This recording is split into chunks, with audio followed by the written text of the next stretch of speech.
They told me, stay in the airport lounge. Grandma, we'll come back for you after check-in.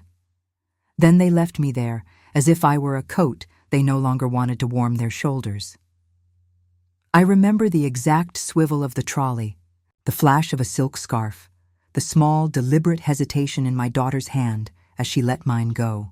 I remember thinking, absurdly, that perhaps she had simply misjudged the time, that in a minute she would return, laughing, apologizing for the bustle, calling me Mama in the way she used to when I tied her hair and hummed foolish songs. But there was no laugh. There was only the hollow echo of heels on tile, the announcement of Flight 219 to London, and my name, Mohsin, mispronounced by the automated voices as if it belonged to someone else's life. I sat with my mason jar of coins in my lap, that jar I never let them empty, the one where I'd been saving 20 rupees a week since my cataracts started stealing my sight. The jar felt heavier than the passport in my bag. I should have known, in that first small burn of abandonment, that the world was rearranging itself around a new axis, an axis that did not include me. The first betrayal is always disguised as a kindness. Wait here, darling. We'll take care of everything. It is the softest, most dangerous deceit. Would you not have felt it too if your child had folded you like a letter and set you aside? My voice trembled when I called after them. Aren't you coming with me? I asked. My daughter, whose hands once learned the shape of my face, turned once, just to make sure the knot of guilt was properly tied. And then her smile made the shape of an invoice, polite, contractual, and utterly without warmth. At 73, I had learned to measure time in small objects. The way the chipped mug at my bedside collected the stains of tea brewed with too much cardamom. The way my pearls, those pearls, still rested in a velvet box that had belonged to my mother. The pearls were not valuable to most people. They were a ledger of endurance, polished by decades of commutes, weddings, funerals, and quiet Sunday afternoons when my daughter was small enough to fall asleep in my lap. They were dignity. That day at the lounge, I cupped them in my palm like a prayer and tried, foolishly, to think of soup and the smell of onions, because that kitchen memory steadied me. They had always been better with money than I was. My daughter, now married well, lived in a house with marble steps where the echo swallowed the sound of conversation. She had a job that smelled of new paper and closed deals. I had a pension that arrived like a modest, predictable moon each month, about $230,000 in a lifetime of thrift, if we counted in rupees and patience and the small savings that lined up like soldiers in my mason jar. I did not begrudge her comforts. I had taught her the value of thrift and the dignity of labor. But teaching a child to be thrifty is not the same thing as teaching a child to be tender. Before the airport, before the silence that fell like a curtain between us, there had been dinners. Not the ones that show on calendars, no. I mean the soft domestic rituals that make a woman feel like a woman. I would bring my chipped mug, and she would bring her lacquered smile. We would pass the mason jar. For the future, she would say. And sometimes I would dig in and pull out the handful of coins I'd promised to the home. She used to touch my hand more often then, worry about my back. Ask about the letter from my doctor, dated 15th January 2023, which said that my hearing had been moderately impaired. Once, when her children were small enough to forget their homework, she would still let me tuck them into bed and place the old pearls on the dresser so they could see a story of continuity. Grandma saved these, I would say, weaving the kind of narrative that keeps a family in a single warm orbit. Those stories evaporated like breath. When the coldness first arrived, it was subtle. Like the crack in a teacup, you don't notice until the kettle starts to sing. It began with tiny exclusions, calls that were never answered, a family photograph replaced by a new one in which I was cropped to the edge. A dinner invitation changed to a private family affair, as if my presence would spoil the composition of a portrait. Then came the small financial slights. We can arrange the transfer, they would say, meaning that they could arrange everything without consulting me. Once, on April 3rd, 2 days before the gala my daughter hosted for her firm, a courier arrived at my door with a manila envelope stamped with a lawyer's seal. The seal was neat, official, A circle of letters around an emblem I could not read. Inside was a letter on company letterhead with durable power of attorney at the top. The signature looked suspiciously like mine. My hands, used to kneading dough and mending hems, trembled so badly that I almost dropped the chipped mug I held to steady myself. A durable power of attorney is a document that hands over the key to a person's affairs. It is a polite little patent that can be used to open locked boxes, to sign away instructions, to nominate and erase. When I read the date on that document, it said April 3rd, only 2 days before the gala, at 10:15 a.m. The words, "In my sound mind," were there, and so was a notary's stamp. I remember sitting on the floor next to the mason jar and feeling the drafts of my life move around me like vultures.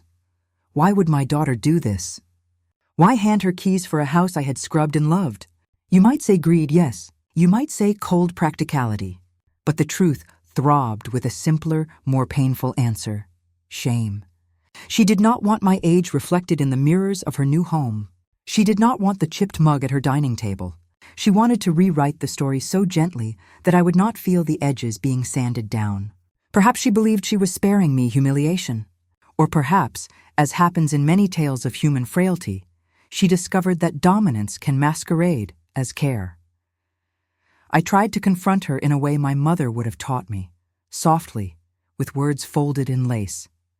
"Did you send this?" I asked, holding the durable power of attorney like a foreign bird.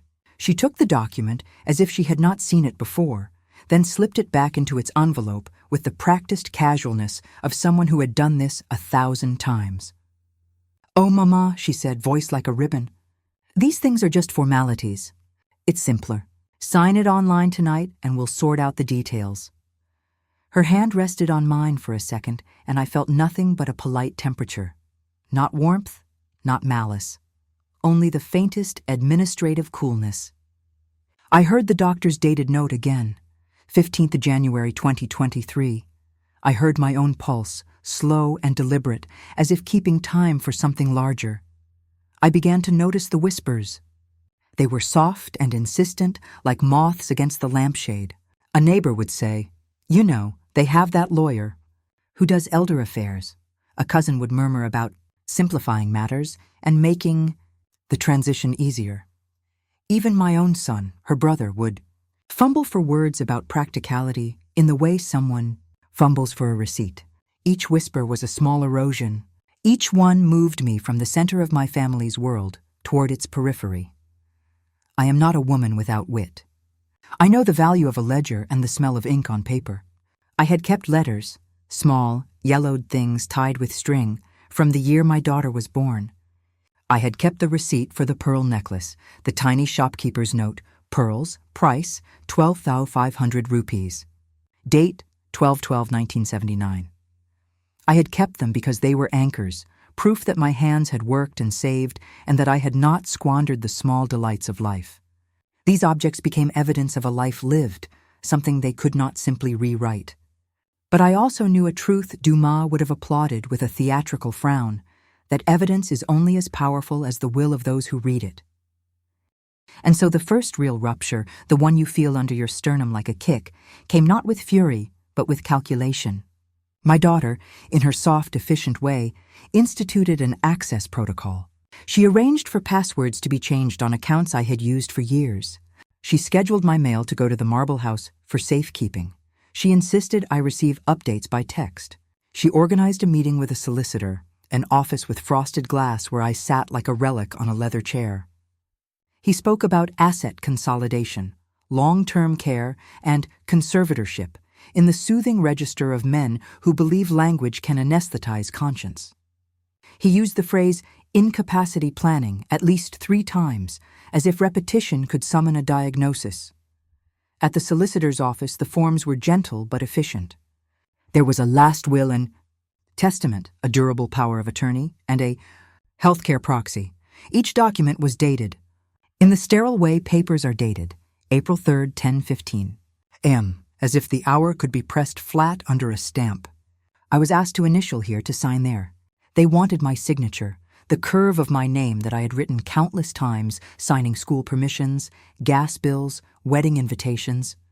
The pens they offered were heavy and warm and felt luxurious in my arthritic fingers. They smelled faintly of lemon oil. When the notary asked me to close my eyes and repeat the declaration that I was acting of my own free will, I felt the room tilt and a cold wind blow through. I remembered my mother's warning, "Never let anyone make you small," and I recited it like a stubborn hymn. Still, I was the grandmother who had always believed in the decency of her children. I trusted my daughter more than any outsider. I signed more documents than I should have. I listened as they rewrote my daily routine to suit their calendars, doctor visits scheduled at inconvenient hours.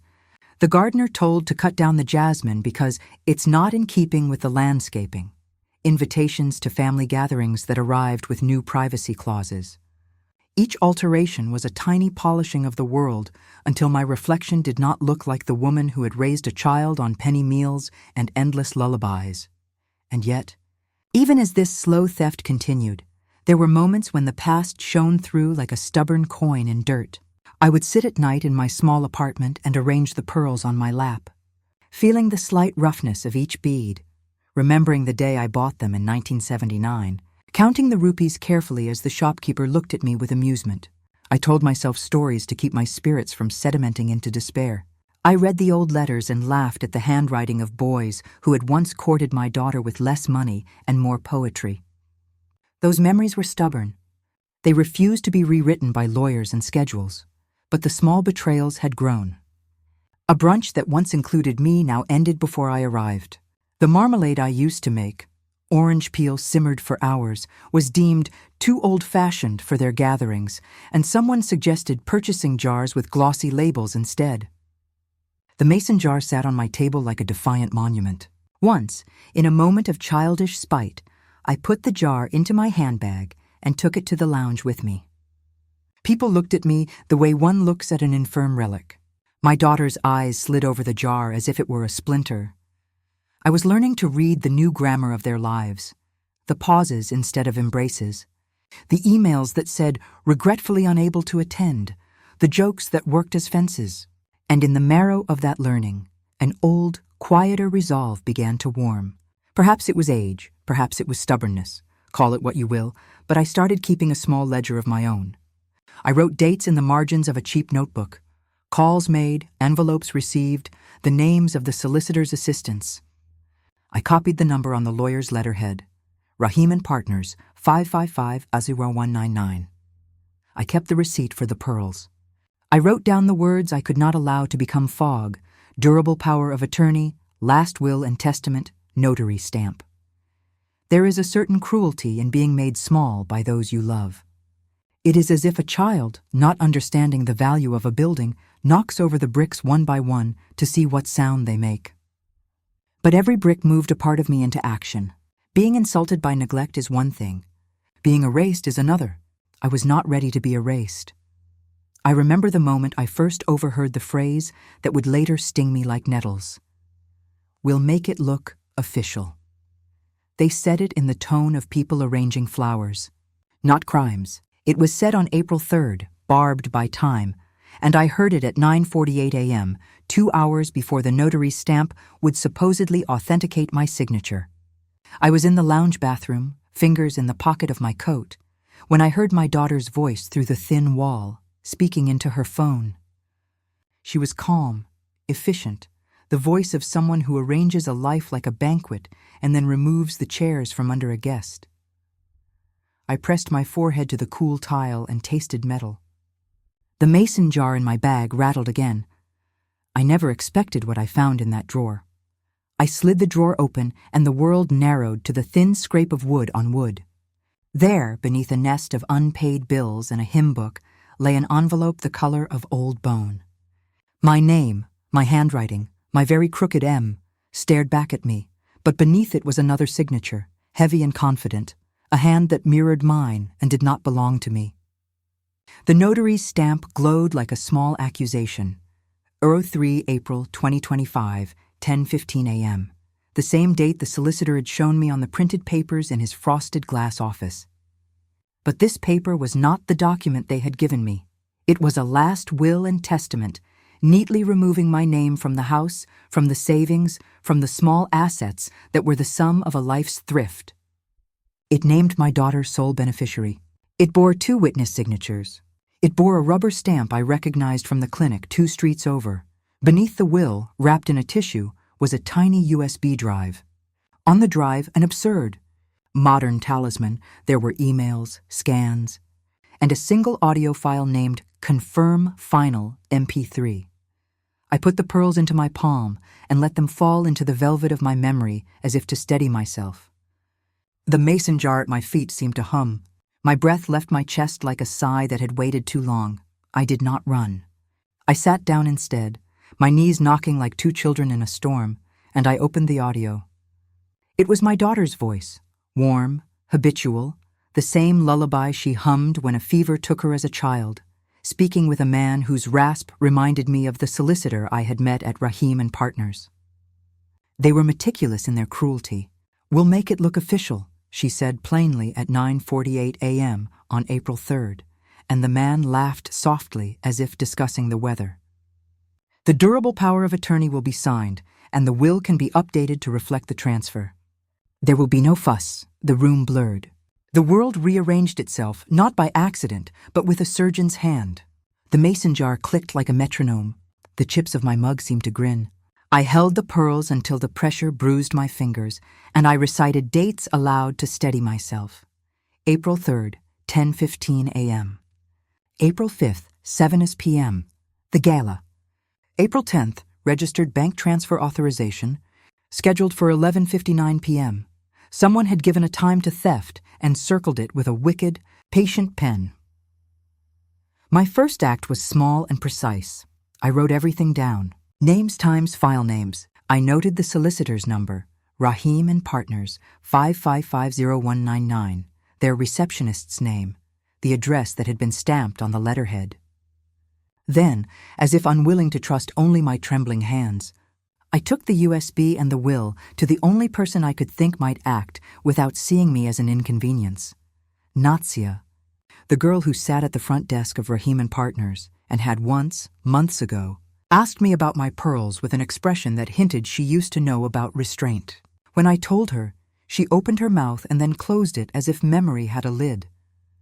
"How did you get this?" she whispered, voice small and afraid. "From the drawer where they keep secrets," I said. I think perhaps they thought that I would not notice. Natsia's fingers went white on the desk. "You shouldn't have this," she said, then shook her head as if it had been a reflex. "But there are things you can do. There is CCTV in the corridors. There are email logs. I could," her voice dropped, flecked with the timbre of someone who understood how a system could be made to cough up its sins. There is a peculiar kind of hunger that wakes in you when you discover you are being erased. It is not the hunger of hunger itself, but of a ledger inclined and righted. Up until then, I had believed, foolishly, in private reconciliations, in the idea that a daughter's love would stretch back. It had not, but now, with the sound of that audio lodged in my head, I felt a clarity that was both cold and bright. I would not go gentle. Natsia became my first reluctant ally. She gave me a copy of the CCTV schedule, only the hours, not the footage, and told me the office manager, a man named Qureshi, often worked late and had sometimes left his key in the drawer by the corridor door. She warned me that Rahim and Partners had lawyers who knew how to make small crimes look like paperwork. "But they forget," she said, tilting her head, "that paper leaves a trail." I pressed on. If I was to do this, I needed a professional willing to believe an old woman with a jar and a voice like fog. I found one in Sana, a junior at a legal aid clinic who smelled faintly of jasmine and outrage. She listened with the focus of a reader at the turning point of a novel. "We can file for an emergency injunction," she said, naming things that were both weapons and shelter. Probate court, conservatorship objection, ex parte injunction to preserve assets. She explained, simply kindly, the steps in language I could grasp. Affidavit sworn before a notary public, submission of the audio as evidence, a request for a temporary freeze on any transfers pending an investigation. She surprised me with dates and places. We could file on April 6th at 10 a.m. with the probate registry. An affidavit could be sworn on April 7th at the commissioner's office. The ex parte hearing might be scheduled for April 9th at 2:30 p.m. Will it stop them tonight? I asked, the old fear of night and the unknown rising like smoke. It might, Sana said, if we move quickly and the court is convinced that there is a risk of dissipation. We began to stitch a case out of the small, painful things I had collected. The USB was copied. The audio was transcribed by a young clerk at the clinic who insisted the printed words be precise because words are what judges understand. The will itself went to an expert, a retired handwriting analyst, Mr. Khan, who smelled of talc and newsprint. He had been a notary in his day, and he handled the paper like a relic. He compared signatures, looked for the pressure points where a pen lifts, and then, with a cautioning sigh, pronounced that the signature bore the hallmarks of forgery. The slant was wrong, the flourish too mechanical. Someone had traced a younger curve from an old utility bill, rather than writing in the slow, arthritic curve of an elderly hand. The evidence began to curve in our favor.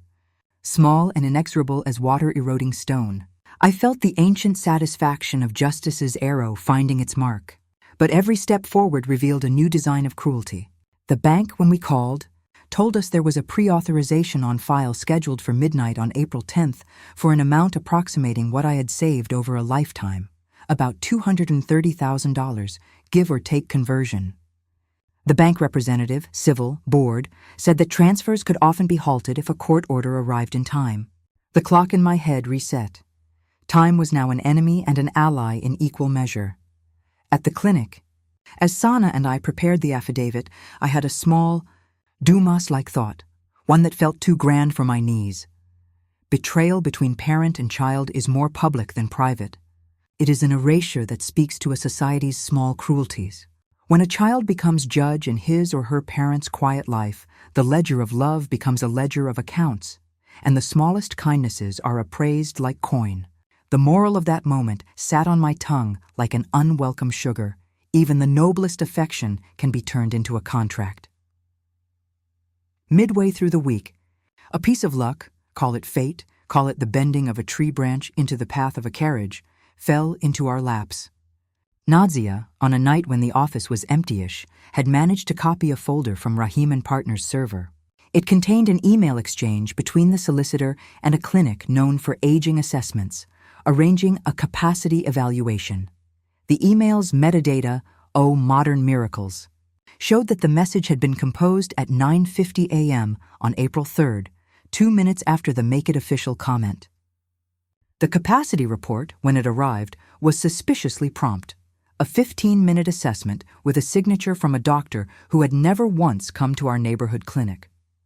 The words mild cognitive impairment appeared in clinical fonts designed to silence a grandmother.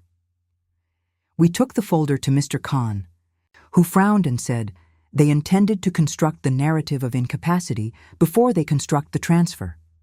They planned the scaffolding to remove you. His hand closed around the papers as if to steady them. The more we found, the more aggressive the next moves became. On April 5th, the night of the gala, I sat in my apartment with pearls in my palm and a list of witnesses in my notebook. Sana had arranged for the ex parte application to be heard on April 9th at 2:30 p.m. She had also, with a humility that warmed me, said we could present an emergency petition to the police based on the audio. We had the handwriting analysis, the email logs, the capacity assessment's dubious provenance, and a digital printout from the bank showing the scheduled transfer. It was a fine structure. It could not, however, explain away the visceral hum of fear in my body. If they had anticipated my actions, they could move faster than a court. Before leaving for the gala, because of course, I could not let her go through that night untouched, I decided to take a step that felt like walking into a thunderstorm without an umbrella. I would confront her in public. I would ask her, in front of those whose eyes measured worth by marble and chairs, why she had intended to make me vanish. The anger that had been coiled since the audio file released itself into my ears now twined into something braver, an intent to be seen as a person, not a clause in a document. Sana was aghast. "You cannot go to a function with legal papers," she said. "It could be used against you. It could make you look unwell." And if I stay away, I replied, they win in the quiet. There is a point when one must choose between being small and being heard. I rose that evening like a woman who had practiced the gait of a longer living grief. I wore my pearls and my oldest coat, and I set my mason jar into the bag because I could not imagine leaving it behind. At the door, as I put on my shoes, Sana pressed a folded stack of papers into my hand, the transcribed audio, the handwriting analysis signed and stamped by Mr. Khan, copies of the email logs, a letter from the bank acknowledging the scheduled transfer, and a draft of the affidavit she would file on April 7th. If anything happens, she said, play the file. If you are stopped, press play. Before I left, there was a small, Dumas-like moral aside that my voice could not help but make. In the theater of human wrongs, silence is often the most elaborate costume, beautiful, heavy, and deceptive. When a child silences a parent, they are not protecting them. They are dressing themselves for the role of executor. The gala was a woodland of silk and laughter. My daughter, the very image of affluence in a dress the color of river ice, glided through the crowd as if she had mastered the art of being everywhere at once. The marble house seemed to hum with the low frequency of success. I felt like a relic in a museum trying to touch a painting and not be scolded. People smiled at me with the practiced compassion of those who believe in charity but not in equality. I waited by the hors d'oeuvres table like a monument that had misplaced its plaque. When I finally saw her, she came in with a small circle of people. A man with an impressive cufflink who I did not know, and 2 colleagues whose laughter was the kind that clips conversation like shears. She was radiant. She did not look at me in the way a daughter looks at a mother. She looked at me like a woman looking at a photograph. I stepped forward, pearls heavy on my chest, and played a simple card, a question. Why did you do it?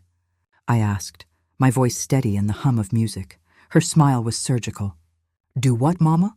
She asked. I thought you were comfortable in the lounge. We did the sensible thing. Your hand is on my papers, I said, allowing the sentence to land like a pebble in a quiet pool. You are in the will as sole beneficiary. She tilted her head. Is that so? Paper shows many things. I unbuttoned the top of my coat slowly, as if unwrapping a long-held secret, and took from my bag a small printed sheet, a transcript of the audio. You said, we'll make it look official, I read aloud. There was a hush that felt cold in my bones. For a moment I saw the old child in her chest flicker. She took a breath as if to answer, and then someone to her right clapped. An intervention of applause so absurd it might have been staged. You have to choose your moments, she said. And for the first time in a long while, I felt a ripple of fear. Her circle closed as if instinct meant muscle. The man with the cufflink, her husband perhaps, moved in front of her, the human shield modern wealth provides. This is not the time for melodrama, Mother. A woman from her office, someone named Aisha, leaned over and whispered that I should not make a scene. The music slid back into place. People laughed as if a thin humor had been resumed, but I had prepared for this. I pressed play on my phone, and the audio filled the small space between the fountain and the flower arrangements. My daughter's voice, warm, domestic, said, unmistakably and with the dreadful intimacy of a family argument, we'll make it look official. The man's laugh, the solicitor's rasp, the mention of a durable power of attorney. Everything played like a confession, recorded for the ages. People's faces shifted as if a wind had knocked at their windows. At that instant, a hand closed on my elbow. 2 hands, then hands with force. Security had been trained to avoid such public disruptions. Wealth-trained staff to silence storms. They led me gently but firmly toward the exit. You cannot do this here, the man with the cufflink said with the mildness of someone who pays for peace. Behind him, I could see my daughter's face arrange itself into the expression of a woman who had rehearsed plausible denial. We can discuss this at home. I wanted to ask her, which home? The one that had been built on my small earnests? The one whose marble steps erased the sound of my footsteps? My voice, when it came, was a different instrument. If you move a single rupee before April 9th, I said, I will be at the probate registry at 10:30 a.m. on April 9th with these papers, and I will not be silent. I said the date like a prayer. They released me near the car, and as I walked into the night, I held my head high.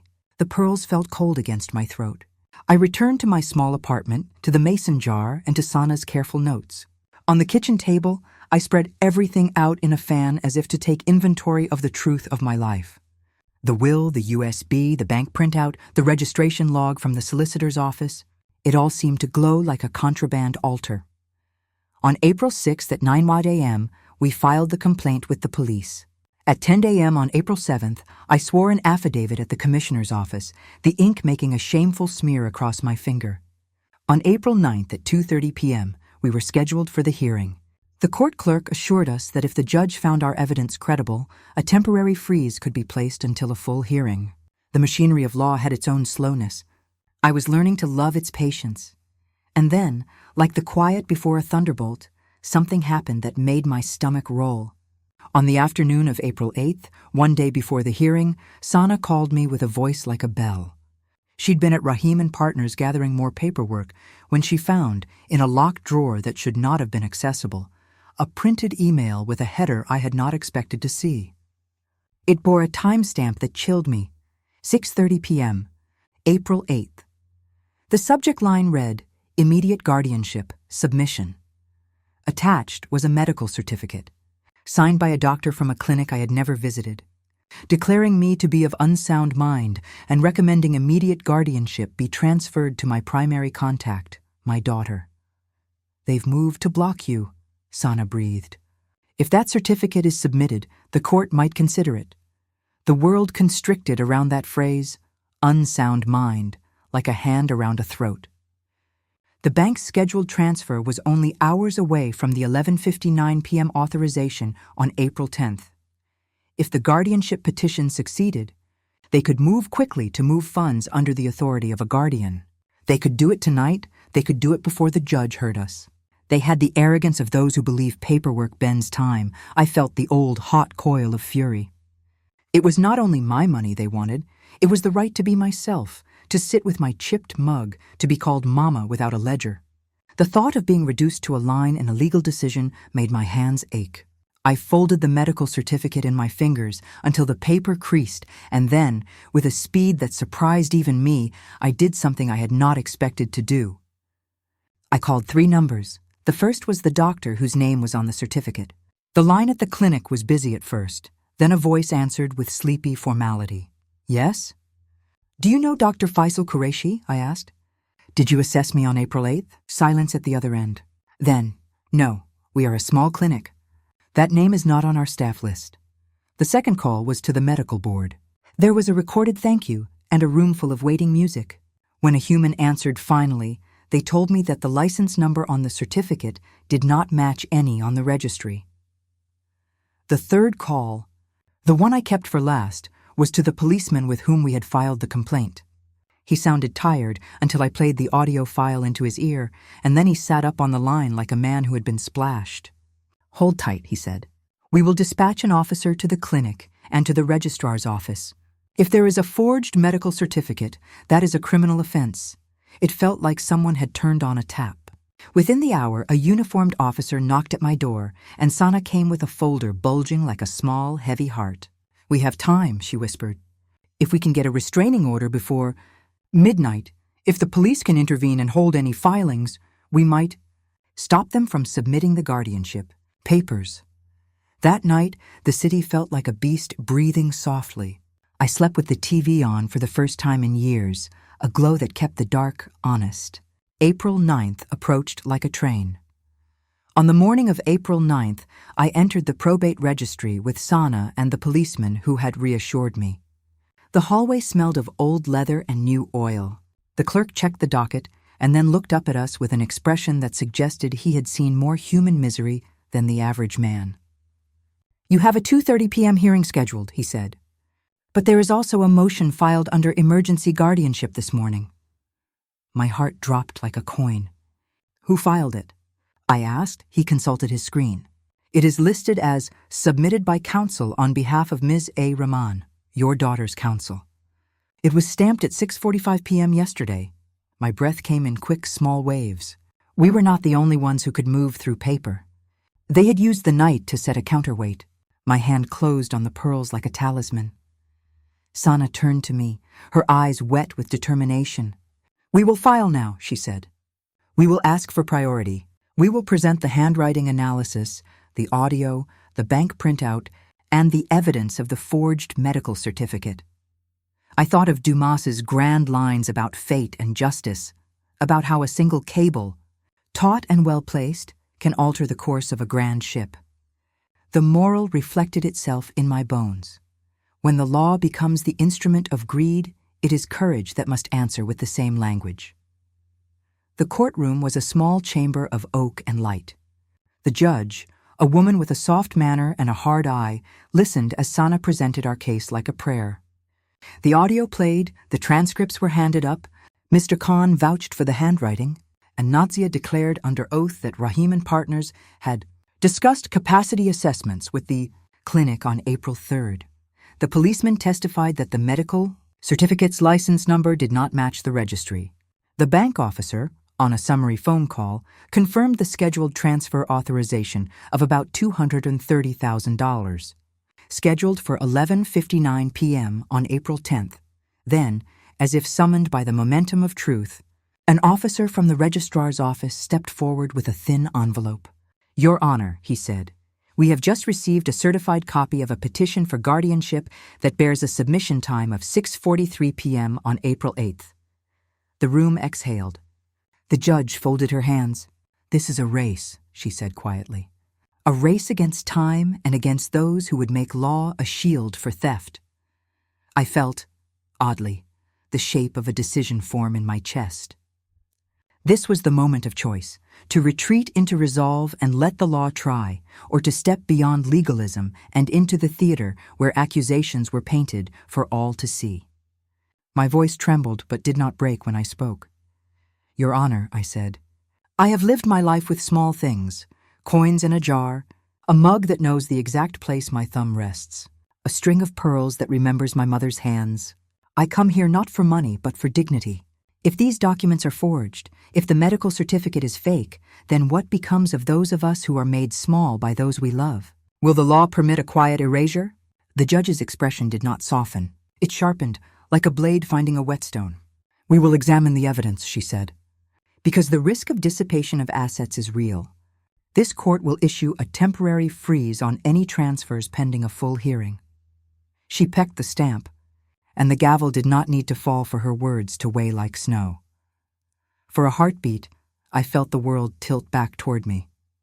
The bank called later to confirm that a hold had been placed, no transfers until the court's final judgment. The rush of relief was a small, clean thing, and then Sana received a call that made all the color drain from her face. "They are arranging for an emergency evaluation," she said.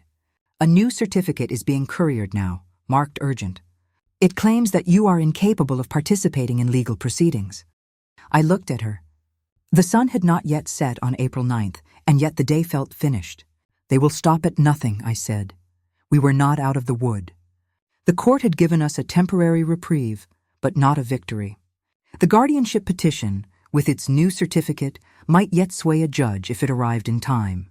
The transfer might be frozen tonight, but the guardianship, if granted, might authorize different actions. The machinery of paperwork moves in circles that can trap you. Sana made arrangements. The courier would be intercepted, the doctor's office would be visited.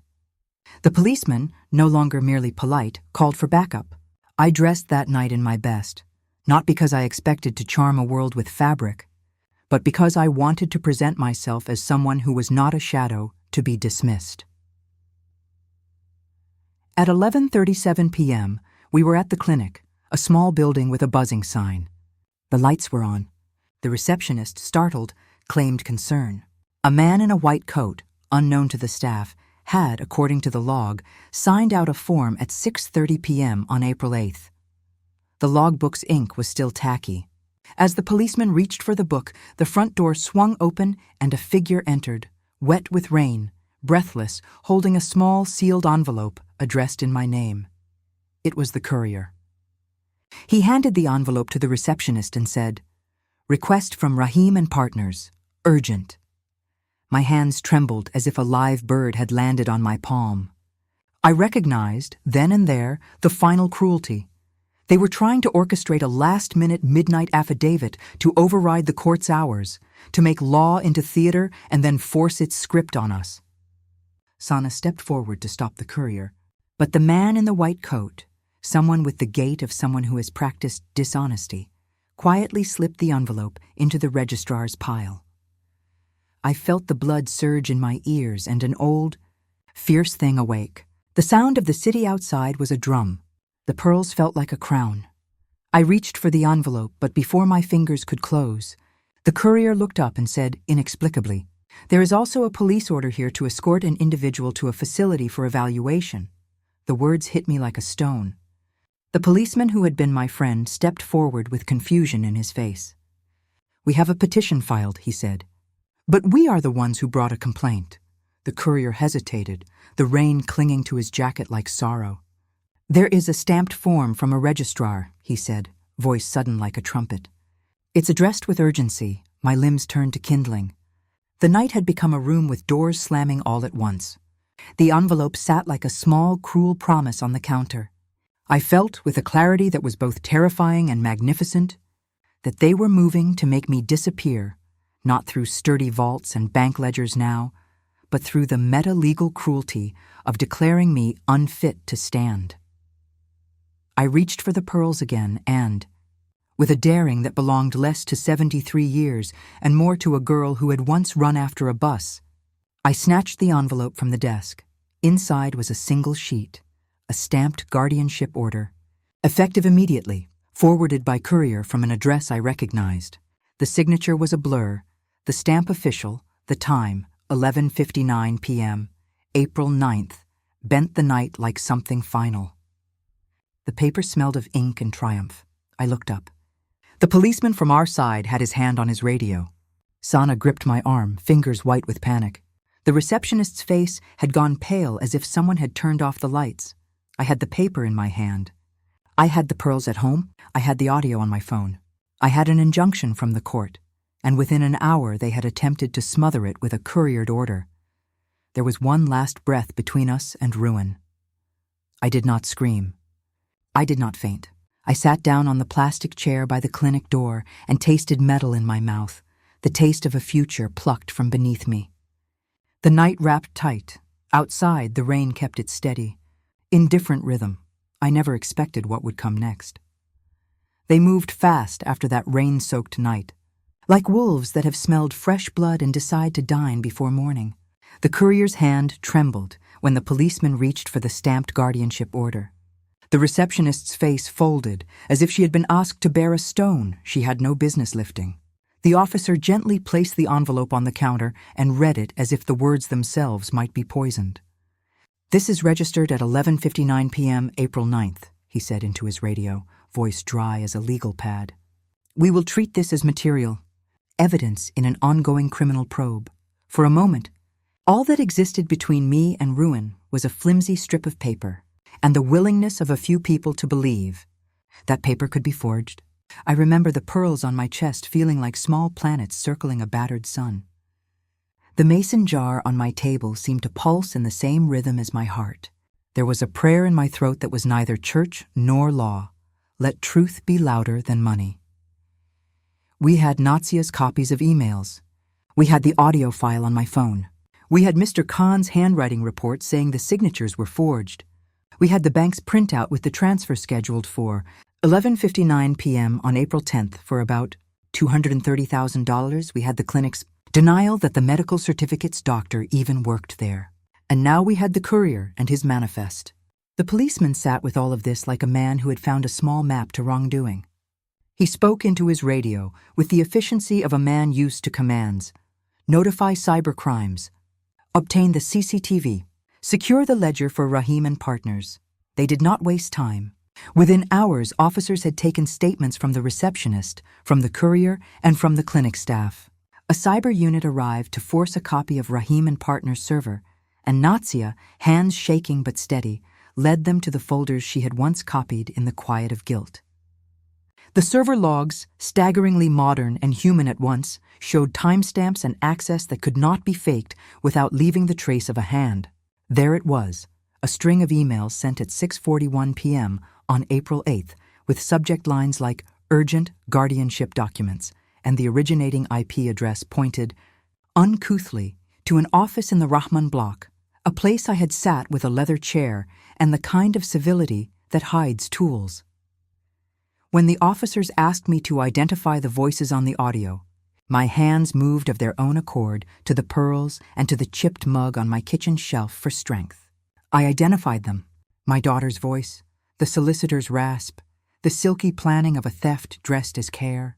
Sitting there in the clinic with fluorescent lights that made the paper breath like a small animal, I felt the great turning of a wheel that had been set in motion long ago and had picked up speed now that it had found a slope. The moral aside rose in me, one of those Duma-like couplets that sound better on a thunderous stage than in a quiet kitchen. When love is commodified, it ceases to be love. When duty is cashed out, the currency is ashes. They arrested 2 people that night: the courier, who we later learned had delivered documents for Rahim and Partners before, and a junior paralegal who had been overheard on Natsia's copied emails promising to get everything stamped before the weekend. The paralegal's fingers were stained with ink. He confessed to assisting in creating documents, to the shaky copying of signatures, and to the procurement of a medical certificate from a doctor who wouldn't remember, as he put it, the way a bad rain forgets the gutter. He placed the blame, in a small way, on instructions, on expectations that came from above. Later, charges were drawn up: forgery, criminal conspiracy to defraud, and the production of fraudulent medical documents. The paper that had felt so weighty in my hand turned, in the hands of the law, into a rope around the necks of those who thought themselves above consequence. The court always smells of paper and fear and a little lemon polish. I came to love that smell because it meant that engines were turning. On April 11th, we filed for an immediate interlocutory injunction to set aside the guardianship order and to have the notary stamps and all relevant documents submitted for forensic scrutiny. The judge, a woman with a face that knew how to listen and a voice like a gavel wrapped in velvet, read our submission with a patience that felt like mercy. "There appears to be a concerted effort," she said, "to effect the transfer of assets under dubious pretenses. This court will provisionally set aside any guardianship orders and will preserve the status quo concerning the bank accounts referenced, namely the sum of approximately $230,000, until a full hearing is conducted." That was the first small triumph. The bank confirmed, the freeze remained in place. The transfer could not move. The guardianship order that had been couriered at midnight was marked for investigation. The judge ordered a criminal referral. The legal system, for once, moved like a loyal hound rather than a sleeping lion. But the world of social consequences moved faster than courts. Within 2 days, the gala photographs, those polished images of my daughter smiling under chandeliers, had been pulled from the firm's site. An author at a lifestyle magazine printed an article on ethical caregiving and mentioned, cautiously, with the discretion of those who count their advertisers, the scandal that had unfolded at Rahim and Partners. The husband with the cufflink found his name in a headline that did not include his favorite charity. Reputations, once scaffolded by marble steps and polite donors, are fragile things. They fracture like thin glass when struck by truth. But truth in a case like mine must be hammered home with law and spectacle together. I wanted not merely the return of money. I wanted the restoration of dignity. I wanted public recognition that a woman could be wronged in the quiet of family life, and that such wrongs are not, and will not be, private. The final hearing was scheduled for April 20th, 2025. It had the feel of a reckoning. Sana and Nazia had become like soldiers in my army, a commando of truth, small, determined. Mr. Khan wore his old suit that made him look like a man who had once been called upon to judge handwriting for the crown. He presented his detailed report: the pen pressure, the improbable fluency of the forged signature, the inconsistencies in the whirl of the M of my name. The bank produced records with a clerk who realized mid-testimony that she had been complicit in treating a transfer as routine, not as the movement of someone's entire life. Then there was the audio. The prosecutor played it in the court chamber. My daughter's voice emerged, warm, plausible, intimate, in lovely contrast to the evidence of her actions. I felt a strange thing, pity and rage braided into a single emotion.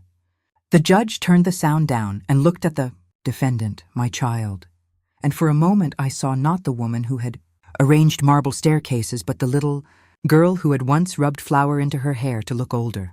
She looked small under the court's lights, and the audience's eyes, which had been sympathetic at the gala, shifted now to the hard geometry of credits and debits. Under close cross-examination, the defenses that had been honed in the marble halls began to unravel. The solicitor who had once said, "It's simpler," could not explain the IP address trail that led to Rahim and Partners' office. The clinic director testified that no doctor by the name in the certificate had assessed me. The license number did not match registry records. Nazia testified about the email exchange and how, on April 3rd, she had been asked to arrange capacity assessments, the phrase sounding like a scaffold being put into place. Then the real human consequences began to accumulate and land like stones. The husband, who had at first skirted the periphery, was deposed by a gossip-hungry reporter and then by his own conscience. He had been maneuvered into the role of protector because protection is a costume wealth often needs. But when facts are played openly in court, the costume slips. The firm where my daughter worked placed her on administrative leave pending an internal inquiry. Her friends, those who keep their names for prominence and their faces for parties, sent messages that in any other life would have been called condolences. Her mother called her and wept alone in a small kitchen while the press created columns out of her tears. There is a Dumas-like justice in public disgrace when it is the consequence of private greed. Dumas would have said that society makes a ledger and that sometimes a single entry, done without honor, is answered by history with a cruel pen. The moral aside here is not theatrical. Let those who think money can buy silence remember that truth is a currency that corrodes false coin. On April 21st, the criminal charges were formally filed: forgery, fraud, and criminal conspiracy. Rahim and Partners faced regulatory inquiry. The Law Society issued a notice of disciplinary action against the solicitor whose rasp had once soothed me in a frosted office. The paralegal who confessed in panic named the partners who had signed off on the rush. The firm scrambled for statements that sounded like contrition. Their publicist used language that read like an apology written by a committee. In the court of public opinion, that sounded hollow. But the legal victory was not entirely the end. The bank, under the court's instruction, prepared for restitution proceedings. They calculated interest, fees, and the damage done to my credit and my peace of mind. The judge, in a ruling that smelled of careful deliberation, ordered that the transferred funds, if any had been moved, be returned, plus a penalty intended to discourage future thefts. The final order, delivered on April 30th, restored to me the account with funds intact and ordered Rahim and Partners and any complicit parties to pay damages and legal costs amounting to a figure that, prudently, would be used to set right more than mere ledgers. The court's language was careful but resounding. The court finds, on the balance of probabilities and with corroborating forensic evidence, that the documents in question were forged and that the defendants engaged in a concerted effort to divest the claimant of her assets. This behavior constitutes contrived fraud and will not be tolerated. There is no simple pleasure like the one of hearing your own name pronounced by a judge in declarative, vindicating tones. I felt the pearls on my chest grow warmer, as if celebration could be measured in thermal shifts. I went home that day and placed the chipped mug in the sink and let the warm water run over it lovingly, like a ritual. I counted coins in the mason jar as if they had been medals. And I wrote a note to myself in my little ledger: April the 30th, justice. Yet justice has a face and a consequence in human hearts that the court cannot always touch. My daughter's life, uncoiled by consequence, broke not with violence but with silence. People who had once smiled now looked away. The house with the marble steps, her palace of ordered life, felt to her like a stage where the audience no longer clapped. Her friends were cautious. Charities declined requests.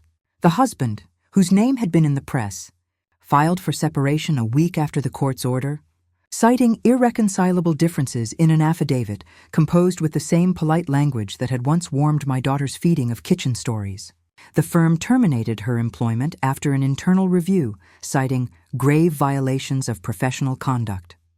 It was an ignoble fall, both public and intimate. The tribunal did not need to be cruel. It simply held a mirror to the acts she had undertaken, and in that reflection, many saw what they did not like. For me, the return of the money was both balm and beginning. I used part of the restitution to repair my small apartment. The plumbing had begun to complain, and the jasmine that had once been cut back by landscaping was planted anew with the tender attention only a grandmother's hands can give. I paid the clinic for the embarrassment they had suffered and then for the trouble their name had endured. I set aside a sum, modest, not ostentatious, to create a small fund for elder legal aid, because my heart remembered the kindness of those who had helped, and I wanted to transform my pain into possibility for others. The mason jar remained, filled again with coins like a quiet cathedral of thrift. But Dumas would have said, and I found myself saying it aloud at times, in the privacy of my kitchen, that vengeance can never be the soul's final meal. It is only seasoning. The higher justice is restoration, not only of fortune, but of self. So I insisted, in the court's final civil hearing, not on ruin but on restitution and reform. Rahim and partners were fined, their senior solicitor suspended pending disciplinary action, and the firm was ordered to implement elder rights training and an internal audit to ensure such attempts at theft could not be repeated under their watch. The paralegal and the courier faced criminal penalties. The paralegal received a suspended sentence and community service in lieu of immediate jail time, because the court saw in him a young man corrupted by a system that rewards speed over conscience. The solicitor whose rasp had once soothed me, a man who had smiled as if cruelty were a small, tidy thing, was disbarred pending the outcome of criminal suits. The law had used its instruments not as swords for humiliation, but as scalpels to remove infection. As for my daughter, there is, in Dumas, always a moment of theater in which the betrayer meets a fate not only legal but symbolic. She was not thrown into prison like a cartoon villain. The law is not melodrama, but in a subsequent public hearing where civil damages were assessed, she stood in a corridor surrounded by reporters and the cameras that feed on human error, and she was questioned in a manner that exposed her choices. The transcripts were published. Her explanation, that she had thought she knew best and that she had been motivated by concern, felt thin. Concern is a soft cloth if it is used to smother another's life. The judge's words after the hearing were not merciless, only exact. The court recognizes the complexities of family duty. It also recognizes that duty cannot be substituted for avarice. There was a moment I will never forget. Walking past the marble house where once my daughter's laughter had seemed like a beacon, I saw her standing at the threshold, pearls in hand, looking at the city as if it had become a stranger. She raised her phone and then lowered it without dialing. Pride has its own ruin. I felt a strange tenderness, an ache that was not vengeance, but grief. How had we arrived at such a place where a child could treat a parent as a ledger to be balanced? Revenge, in the end, was less about theatrics and more about the careful unmasking of systems and the slow, patient work of repair. I repaired my sink. I planted jasmine again. I started meeting once a month with 3 women from the legal aid clinic to create a small pamphlet, Elders and Their Rights, that we distributed at the community center. We printed it on cheap paper, the kind that curls at the edges, but the words were strong. Guard your signatures, we wrote. Keep records. Do not be ashamed to ask for witnesses. Trust must be earned. It is not a default. On a quiet afternoon, I sat with my granddaughter, who had once slept in my lap and now was tall and studious, and gave her the pearls. Not as a test, but as a charge. Wear them if you must, I said, but remember always what they are. She looked at them with the reverence of someone holding history. Grandma, she said, what will you do with the rest? I thought of the mason jar, now full and humming, of the small fund for elder legal aid, and of the repaired kettle on the stove. I thought of the judge's measured words, and of the nights I had spent counting coins and remembering lullabies. I will keep some, I answered, and I will give some. and I will tell this story so others may not be quiet. There remained, in the months that followed, small acts of restitution that no court can order, but the heart knows how to perform. My daughter, having lost her position and much of her social standing, sought me out once in the dim light of a late winter afternoon. She stood in my doorway, the marble house behind her, a roomer. She looked at me with a face that had learned humility the hard way. "Mama," she said, the word an offering and an apology. "I thought I was protecting you. I thought I was making your life easier." I held back much, and I still felt the bite of what she had done. But the woman who raised a child understands the thread of a single human life. "Protection is not the right to erase," I told her quietly. "Love is not a will written to exclude its author." We spoke, haltingly, with the language of two people who had weathered a storm. It did not fix everything. Trust, once bent, does not snap back like a neat wire. But there was a beginning of repair. She volunteered at the legal aid clinic for 6 months, answering phones and learning the language of consent and capacity she had once treated as an obstacle. People watched and murmured. Some believed, some did not. I believed in the little gestures, an unpaid hour, a willingness to be judged and corrected. I found that the final satisfaction was not merely in the court's declarative sentences, but in small daily acts. Tea warmed in a chipped mug I now polished with care. The scent of jasmine climbing anew at my window. The mason jar placed on my table like a relic that had survived the storm. I would sit and count the coins sometimes, not because I needed them, but because each one represented a lesson. I had learned that dignity is not an intangible. It is managed, guarded, and sometimes litigated. People ask me now if I feel triumphant. There is a quiet triumph, yes, but it is not the raucous kind. It is the soft warmth you feel when the kettle whistles and the pearls nestle against your collar like small suns. I have come to believe that the truest revenge on those who would erase you is to continue being yourself with gentleness and firmness. Let the world see that you are not an object to be signed away, but a person whose life has meaning. If my story has a final lesson, it is this: protect your signatures, keep your receipts, and never assume that love makes you invisible. Law has teeth, truth is a light, and the smallest people, those who count coins and keep jars, sometimes learn to be the most formidable. If my story touched you, share it with someone who needs courage today. If you know an elder, check their documents. Be present when papers are signed. And if you liked this tale, subscribe for more stories from an old heart that has weathered storms and kept its pearls. Comment below. Tell me your story, and let us not let silence be the only legacy of those we love.